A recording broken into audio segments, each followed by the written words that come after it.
this is Noreen from joyacards.com and welcome to my video. Yay! Hey, for more of my card videos, click the subscribe and the little bell and my videos will come up when they are released. Now, I do a short video on Thursday, which will show the exact technique, and then on Sundays, we'll do the whole card. So this one, we're going to use a technique with embossing powder and some custom blending using classic letters, which is an online exclusive. If you go to joyofcards.stampinup.net, you can place an order for this, and that's the only way you could do that. Also, we're going to be using the Hello Irresistible DS paper, which is also an online exclusive. So let's get to it. So we're going to take a piece of Parakeet Party, and it's a 5.5 by 4 1/4. And we're going to take the Hello Irresistible DS paper, and we're going to take the back that looks like this. Now, this piece and this piece, which this one's going on the front, are very similar, and I only had so many of this, and I made a couple of cards. So they're so similar, and you're not going to see a lot of it. So I'm going to put this one on the inside. Now, this is cut 4 3/8 by 5.5 because we are going to cover the whole thing except for the little part right where it folds, because we want to give it enough room to fold in half.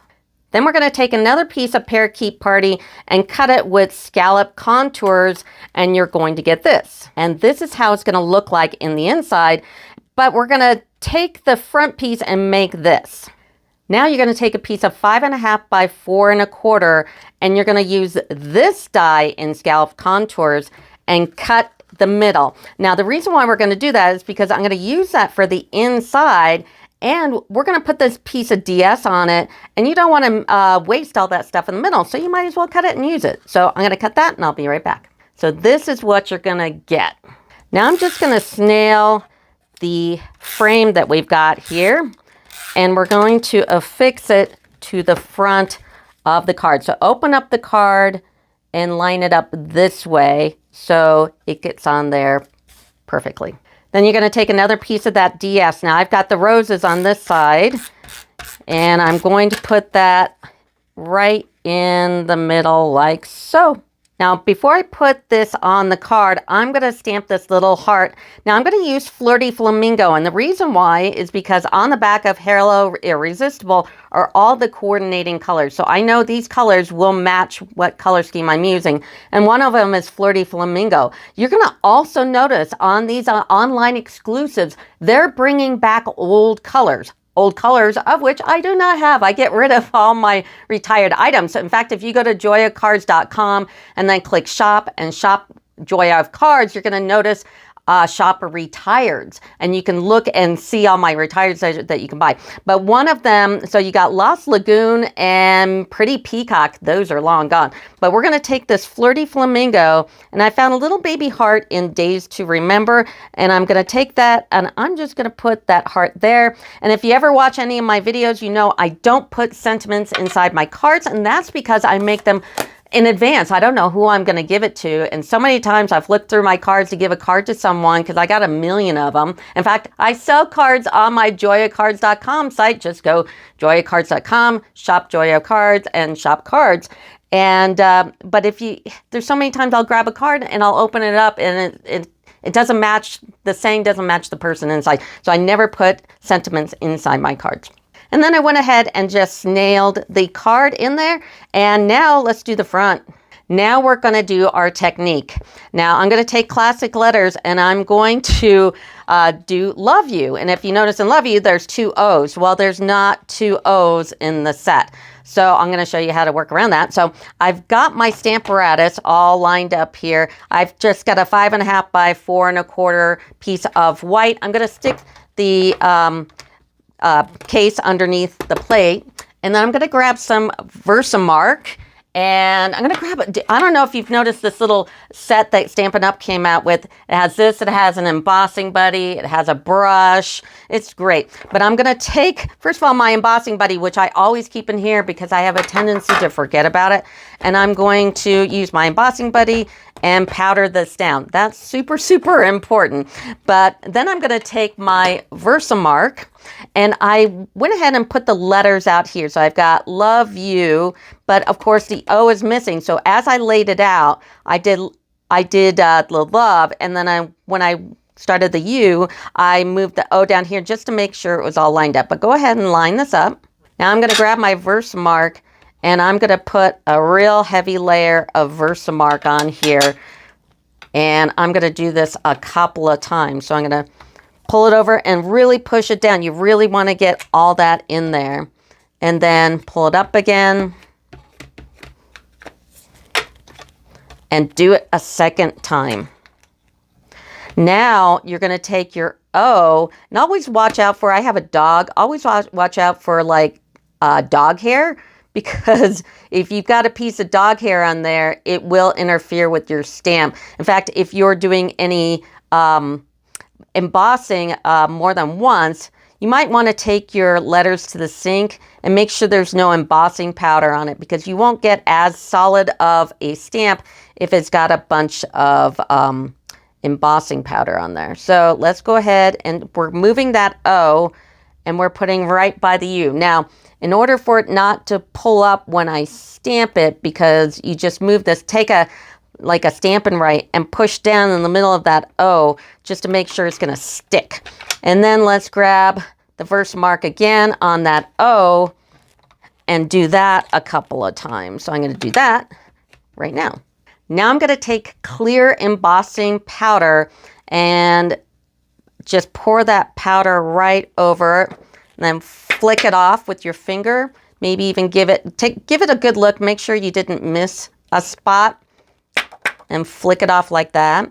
And then I'm going to take my little thing here. I think it's under Embossing Toolkit. Now, all the dimensions and everything I use in this video, whether it's Stampin' Up or not, is in the description of my video. So just go to the title, click more and show more and all that, and it'll pull everything up. So you don't have to write down dimensions or anything. You can pull it up. I'm also an Amazon affiliate. So anything you see that I have that is not Stampin' Up is probably in my Amazon affiliate. And if you click on that, and like my glass here, that's there. Or even if you click on it and then don't buy anything, what it does, and all Amazon affiliate links work this way, is it downloads a cookie, and all that cookie does is direct you to who you clicked it from, like me. So anything you order from Amazon in the next 24 hours, I take a little tiny bit of money away from Jeff Bezos, and that's a good thing. Now I'm going to emboss. Now I've cut this cool little Totally Tiffany stand. It's also in my Amazon links, and you can get one of those. It comes with this little handle and the clippy, and this just it's just a little thing that you can put it on here, and it can warm up by itself and be safe. But I'm going to hold it here, and make sure you emboss everything. In fact, if you let it sit and warm up, that's a good thing, because it'll be nice and hot by the time you go and emboss your letters. And really, put it in the light so you can see that it's totally melted, because if it's not totally melted, then you're going to have to start over. So I'm going to go ahead and emboss, and I'll be right back. Now I'm going to be doing some blending. Blending is great. Don't be afraid of blending. So I've got a piece of scratch paper. I've got my Parakeet Party and my blending brushes. Now I went through a bunch of, and by the way, you tap on the scrap and then circle in. Do not go bump and bump. You'll leave a nice big old, oval where the brush hits the paper. So don't do that. So, but I was experimenting with a bunch of ways to do this. And the first way I did, and you can still do it, and I'll show you my examples, is I blended the paper first, and then I embossed it. And then I put another color on top. Now, the only problem with doing that is you lose the true color of what you're doing. Like this Parakeet Party would not come out this nice green. It would come out depending on what you put on the bottom. And by the way, when you turn the paper over, take a Post-it note, put that under your fingers so you don't get your fingers all inky. But I'm going to show you here in a second. Well, I'll show you right now. So the first one I did was this one, and that is just the way I'm doing it now. It's on white paper. I embossed it, and then I blended, I think that's Polished Pink and Daffodil. And then I did this one where the bottom is Polished Pink, and then I put Starry Sky and I think Orchid Oasis on top of it. And then this one here, I used a yellow Daffodil Delight, and I embossed it in clear so the yellow would show through, and then I put Starry Sky over the top, or it might even be Night of Navy, and it just turned out terrible. I did not like that. And then I've got two more white here that I did other colors to, and I just really went back to this one because it was just a lot more obvious, other than this one where you have to pick two really opposite colors. But I thought this one was the best way to do it. So I'm going to go ahead and finish up doing the blending here and really get it all over. So you want a very consistent color, unless you want it different colors. I mean, it's your card. You can make it different colors, but I'm going to make it a consistent Parakeet party all over here. And then I'll be right back. Now grab a tissue or some kind of cloth and just wipe off the ink on that clear Versamark, that clear embossing powder that you did. That just like so. Now I'm going to grab my scallop contours again and put this over. Now, when you're lining up those letters on your Stamparatus here, I want you to put them really close together because that's how it's going to fit in this die. So I'm going to line this up, and then I'm going to take a piece of my delicate frog tape. Yes, delicate frog tape. If you've subscribed to my channel before, you know I use delicate frog tape to hold down my dies. It's like you get a million. I've never gone through an entire roll. You could use it like over and over and over again. It's in my Amazon affiliate links. You click on it, you order it, it magically comes to your front door, and I take money away from Jeff Bezos, which is cool. So I'm going to die cut this, and I'll be right back. So here it is die cut like that. See, and I can take these off and doesn't leave a lot of residue on your dies, and I can use these over and over again. And now just the fun part. I'm just going to snail it. I thought about putting it on dimensionals. You can. Think about dimensionals. You have to worry about if you're going to mail it. If you're going to mail something you want and you don't want to put extra postage on there, you're going to want to make it flat. Don't put dimensionals on. So I'm going to use the classic matte dots, and I'm going to use the bigger ones on the corners and then the little ones filling in. Now it's white and then an off-white and a black. That's what it looks like. And maybe they're all, anyway. So they're black and white. And I'm just going to bling it up here a little bit. And that's the card. Please like and subscribe to my channel. Like I said, I do shorts on Thursdays now, and it just shows this technique like real fast. Whatever technique I'm going to be using in the next card video, it just shows it in a short. But anyway, that will do it for me. Thanks. Bye.